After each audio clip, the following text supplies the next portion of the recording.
আসসালামু আলাইকুম everyone, welcome to life with তোয়াতা কসমম। আমি বলছি জর্ডান থেকে। কেমন আছেন সবাই? আশা করি ভালো আছেন। আলহামদুলিল্লাহ, আমিও আছি ভালো। গত ভিডিওতে আমি দেখিয়েছিলাম আমি তাকওয়ার বার্থডে উপলক্ষে কিছু বার্থডে খাবারের প্রিপেয়ারিং করছি। গত ভিডিওতে বানিয়েছিলাম সমোসা আর কাবাব, চিকেন শামি কাবাব বানিয়েছিলাম। আপনারা যারা ভিডিওটি দেখে আসেননি অবশ্যই যাই চেক করে আসতে পারেন আমার চ্যানেলে, আপনাদের দাওয়াত রইল।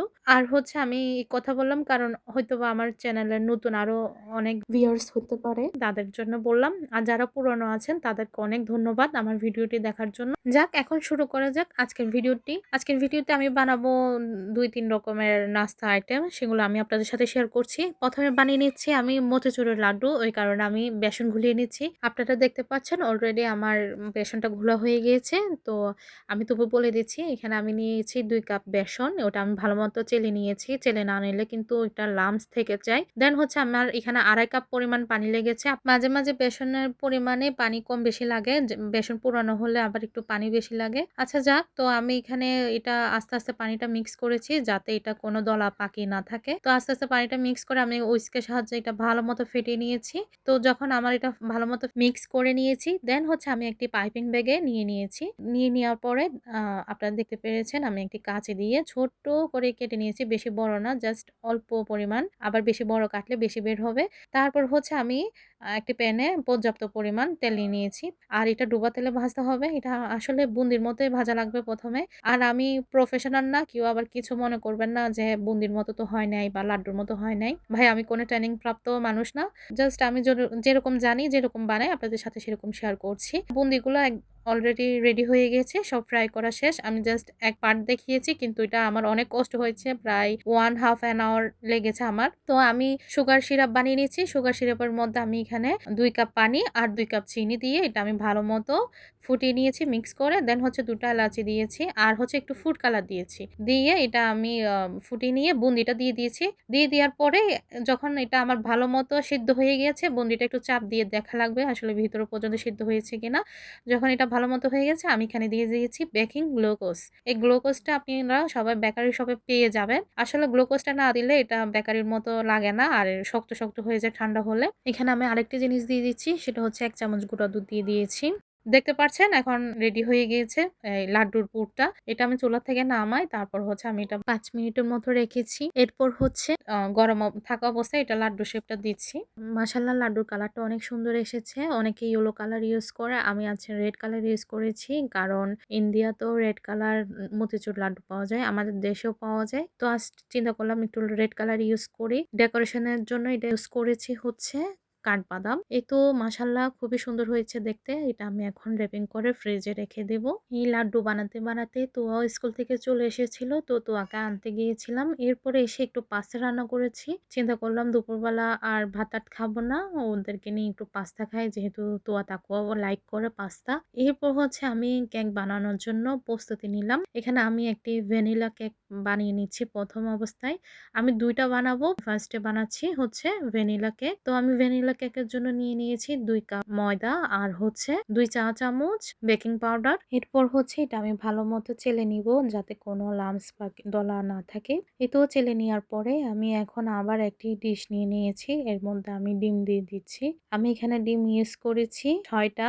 আপনারা চাইলে কমিয়ে বাড়িয়ে নিতে পারেন। এরপর আমি এর সাদা অংশটা রেখে কুসুমটা উঠিয়ে নিচ্ছি। দেন আমি 40 সেকেন্ডের মতো বিট করে নিব। আর সবচেয়ে বড় কথা, আপনার একটি পারফেক্ট কেক বানানোর জন্য বিটারটা অনেক ইম্পর্ট্যান্ট। আমি কেকেরও কোর্স করিনি, বাট বানাতে বানাতে আমার এটা এক্সপিরিয়েন্স হয়ে গিয়েছে যে একটা বিটার অনেক ইম্পর্ট্যান্ট। তো এরপর আমি এখানে সুগার মিক্স করে দিয়েছি।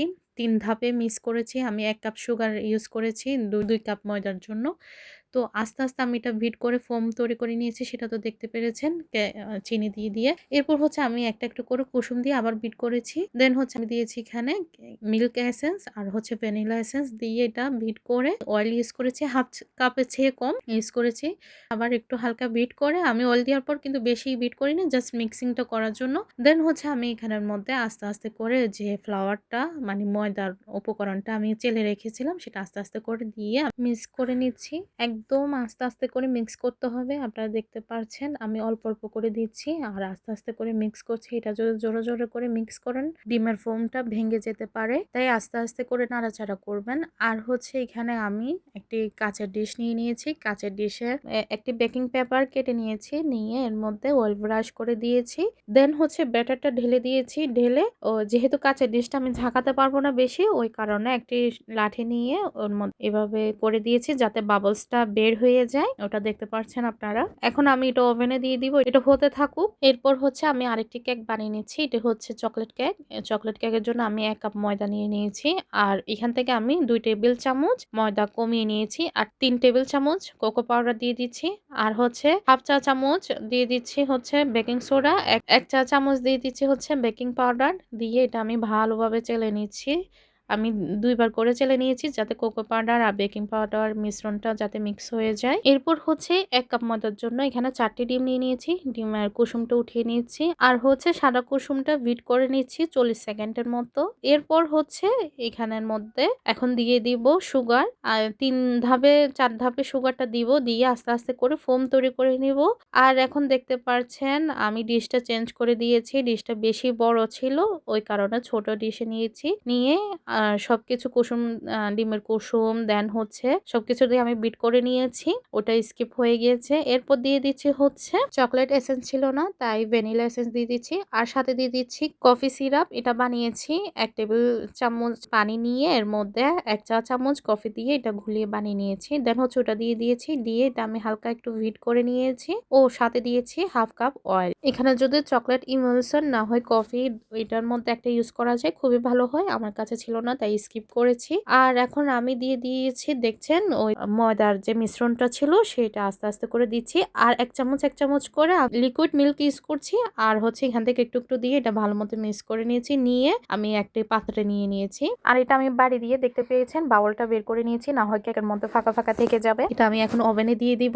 এই তো সারাদিন পর কাজ শেষ করে এখন এসেছে একটু আচার খেতে। ওই যে আম্মু পাঠিয়েছিল বাংলাদেশ থেকে আমের আচার। আচার খেতে খেতে আজকের মতো ভিডিও এখানে শেষ করছি। আল্লাহ হাফেজ, আসসালামু আলাইকুম।